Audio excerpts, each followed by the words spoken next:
మీరు చూస్తే ప్రోగ్రెస్ రిపోర్ట్లో మీరు చూస్తే ఖర్చు 11,722 కోట్ల రూపాయలు తెలుగుదేశం పార్టీ హయాంలో. వీళ్లు ఖర్చు పెట్టింది 4,100 కోట్లు. 72% అయితే 3.84% పనులు పూర్తి చేశారు, పెంచారు. కేంద్రం నిధులు ఒక్క రూపాయి కూడా దారి మళ్లించలేదు. కేంద్రం ఇచ్చిన డబ్బులు మేమున్నప్పుడు 4,000 కోట్ల రూపాయలు మనం పెట్టి పనులు చేశాం. ఆ 4,000 కోట్లు రియంబర్స్ చేశారు. అదనంగా అయిందానికి డబ్బులు ఇచ్చారు. ఇచ్చిన డబ్బుల్లో 3,345 కోట్లు వేరేదాన్ని డైవర్ట్ చేశారు. నిధులు కొరత కూడా ఒకటి తీసుకొచ్చాడు. మళ్ళీ ఎక్కడ పెట్టాడో ఏం తెలియదు కానీ మొత్తం డైవర్ట్. ఇలాంటి ప్రాజెక్టులో తెలుగుదేశం పార్టీలో స్టేట్ ఫండ్స్ పెట్టి ప్రాజెక్టు పూర్తి చేస్తే ఇతను వాళ్ళిచ్చిన డబ్బులు డైవర్ట్ చేసే పరిస్థితికి వచ్చాడు. ఆ రోజు కేంద్ర మంత్రులు గిన్నీస్ రికార్డుని వచ్చాయి.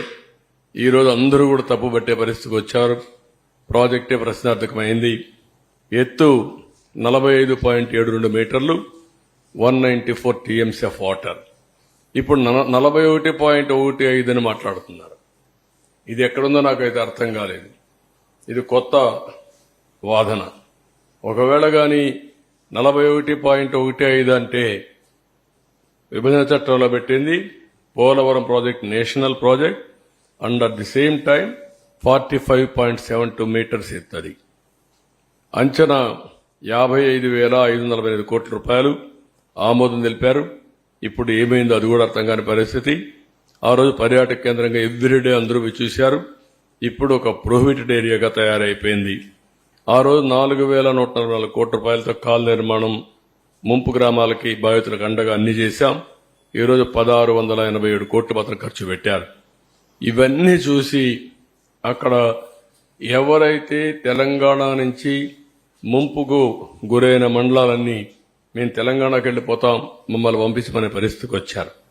అంటే ఆందోళన కూడా చేసే పరిస్థితికి వచ్చారు. ఇలాంటి చాలా జరిగాయి. నెక్స్ట్, ఇది మీకు ఒక ఐడియాకి 4,908 కోట్ల రూపాయలు ఖర్చు పెట్టి పోలవరానికి మనం ప్రాధాన్యత ఇచ్చాం. వాళ్ళు డబ్బులు ఇవ్వకపోయినా ప్రాజెక్టు ఆగకుండా పోయాం. వీళ్ళు వస్తానే 3,385 కోట్లు వాళ్ళు ఇచ్చిన డబ్బులను డైవర్ట్ చేశారు. That is the difference. Next, ఇవన్నీ మీరు చూస్తే ఎన్నో హామీలు ఇచ్చాడు. ఎకరాకు 19 లక్షలు ఇస్తా అన్నాడు, ఒక్క రూపాయి ఇవ్వాల. ఎకరాకి అదనంగా 5 ల్యాండ్ అక్విజిషన్ అయిన వాళ్ళు కూడా 5 లక్షలు ఇస్తా అన్నాడు, ఒక పైసా ఇవ్వాల. ఇంకో పక్క సకల వసతులతో పునరావాస కాలనీలు కడతా అన్నాడు. తెలుగుదేశం పార్టీ కట్టిన ఇళ్లు తప్ప ఒక్క ఇల్లు కొత్తగా నిర్మాణం చేసిన పరిస్థితి లేడు. అంటే ఎన్ని అబద్దాలు చెప్పాలనో ఓట్ల కోసం అన్ని అబద్దాలు చెప్పి వచ్చిన తర్వాత తప్పించుకోవడం అనేది ఇది ఒక ఉదాహరణ మాత్రం. నెక్స్ట్, ఈరోజు నేను ముందే చెప్పాను 4,114 కోట్ల రూపాయలు పునరావాసానికి ఖర్చు పెడితే one of the best model colonies నిర్మాణం చేశాం. ఎక్సలెంట్ ఇన్ఫ్రాస్ట్రక్చర్ పెట్టాం. అవన్నీ ఎక్కడికక్కడ వదిలేసే పరిస్థితికి వచ్చారు. నెక్స్ట్,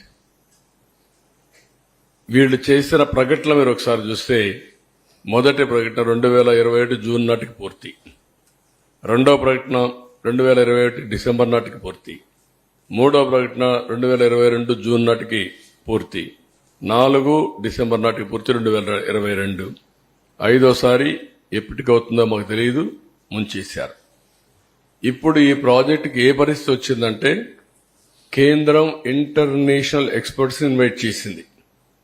మొన్నే ఒక జీవో ఇష్యూ చేశారు.